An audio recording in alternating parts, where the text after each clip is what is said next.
Hi, my name is Raelynn Rios, and today I will be talking about rap music. Rap music surfaced around the 20th century, and it was the most successful genre of black music in the industry at the time.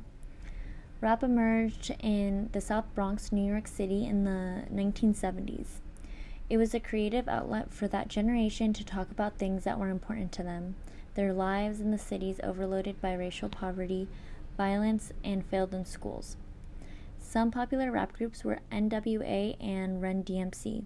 These groups were successful in the mid to late 1980s. Eventually, hip-hop became big beyond the US and became a global cultural force, a quote-unquote hip-hop planet. In this project, I will discuss the origins of rap music, how rap music has evolved, and some important artists and people who have succeeded in the industry.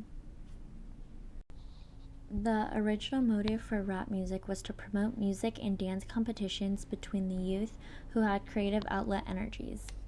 Rapper's Delight by Sugar Hill Gang came out in 1979 and was the first commercial rap hit. This hit publicized the term hip-hop. Another word that surfaced due to hip-hop and rap was scratching. Scratching is basically when someone moves the record back and forth under a needle to make a rhythmic and jarring sound. The rap music genre prospered the most commercially when it came to black music in the 20th century. When it came to the post-civil rights and black power movement generations, rap music became symbolic and was also known as hip-hop nation. One person who was important in the rap industry is Russell Simmons. He saw potential in rap music and became a concert promoter and encouraged rap groups to stay on trends of the inner African American community. He became a co-founder of Def Jam Records, and one of his bands, Run DMC and Public Enemy, ended up becoming very popular, selling millions of copies.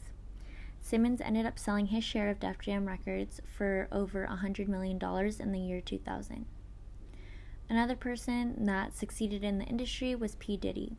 He dropped out of Howard University to work for Uptown Records. He then formed his own business called Bad Boy Records in 1993, which was also successful. In the 80s, rap bands like Run DMC brought a new sound to MTV and to larger public as well. Another person that was important when it came to the rap industry was Tupac. He was one of the most legendary rappers in rap in general. He was born June 16th, 1971 in Brooklyn, New York, and unfortunately he died September 13th, 1996 in Las Vegas, Nevada. He did both music and acting. He had popular albums such as All Eyes on Me, which came out in 1996, and Me Against the World, which came out in 1995. He also acted in a movie called Poetic Justice with Janet Jackson. Another form of rap is Gangsta Rap, which is known for its violent and sexist lyrics. In the 1980s, NWA was one of the most successful rap bands. Their album Straight Outta Compton went triple platinum in 1998, and the song Gangsta Gangsta shocked a lot of people with the violent lyrics. In 2015, the movie Straight Outta Compton broke records, and both the music and the movie highlighted the tension between young black men and the police in African American communities. You may ask, why gangsta rap? Gangsta rap was an outlet for black youth who felt they were neglected in their communities damaged by the police. Young black males found themselves trapped in a cycle of crime and poverty and were being abandoned by the outside world. Rap music has evolved in a variety of ways. Like I stated previously, rap music started in the Bronx in the 1970s. The concept of rap was then evolved among traveling DJs, also known as mobile DJs. By the 1980s, the rap industry became a billion-dollar enterprise. The popularity in concert sales, TV, recordings, etc. helped the industry thrive. By the mid-1990s, smaller concert venues were more common than bigger venues. One of the most popular small venues was the House of Blues in Los Angeles. And police brutality. NWA's Eazy-E was part of the song Fuck the Police in 1988, which was one of their most popular songs, and people went crazy over it. This song was about the struggles that they have experienced, and they were fed up with the LAPD. When it came to rap music, rappers turned to a more political theme. They would talk about police brutality, social and racial inequality, violence, etc. From the very beginning, people looked at rap through a racist lens. Rappers and rap fans were usually portrayed as violent and misogynistic. African American rappers would be given poor contracts and smaller budgets to record. Another obstacle that they faced were holding concerts. Insurance companies refused to insure their concerts because they claimed that the rap fans were too violent. Rap music back then was not so much about their success or future success, but their rise to success. Even the most financially successful rappers still wrote about violence, poverty, and crime. 90s rappers would keep up with the persona of being quote-unquote thugs and gangsters because that was the character they needed to succeed. Rap was the story of living quote-unquote a ghetto life and gangsters anthem. Today, over a decade later, artists still tell a story, but each artist has their own story to tell. Now, rap music doesn't need to be about living a ghetto life, and eventually rappers were transitioning out of gangsta rap and onto developing as individual artists.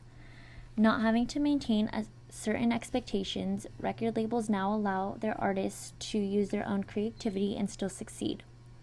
Now a lot of artists talk about more universal things that people can relate to reach a larger audience. Some things that haven't changed is all artists still work really hard to maintain their image and to keep themselves known. Artists like Jay-Z, Lil Wayne, and Eminem debuted in the 90s and have worked hard to keep themselves known, and they are still known. Black males are able to relate to rap music and the hip-hop culture because it highlights the aspirations and frustrations of African American men who have faced socio-political disadvantages. For example, black males would get more disciplinary action than white males even if they got in trouble for doing the same thing. One song that a black male educator referred to was Alright by Kendrick Lamar. That song is an anthem of disagreement in response to xenophobic political rhetoric and recurring police brutality. This song example shows that rap music is used to express feelings like frustration due to social and racial injustices. In conclusion, African Americans have been affected by rap music in a variety of ways. They were able to express themselves and how they have been treated by the authorities, but people would think negatively of them, and people who listened to rap thinking that they were violent people when in all reality they were angry and just wanted change. In this video, I talked about the origins of rap, the evolutions of it, and important people in the industry and how it has affected African Americans. To conclude this video, I'm going to end with the discussion question. Do you think rap music has made a change in society today? Why or why not? I will be leaving my list of references down below, and thank you guys for listening.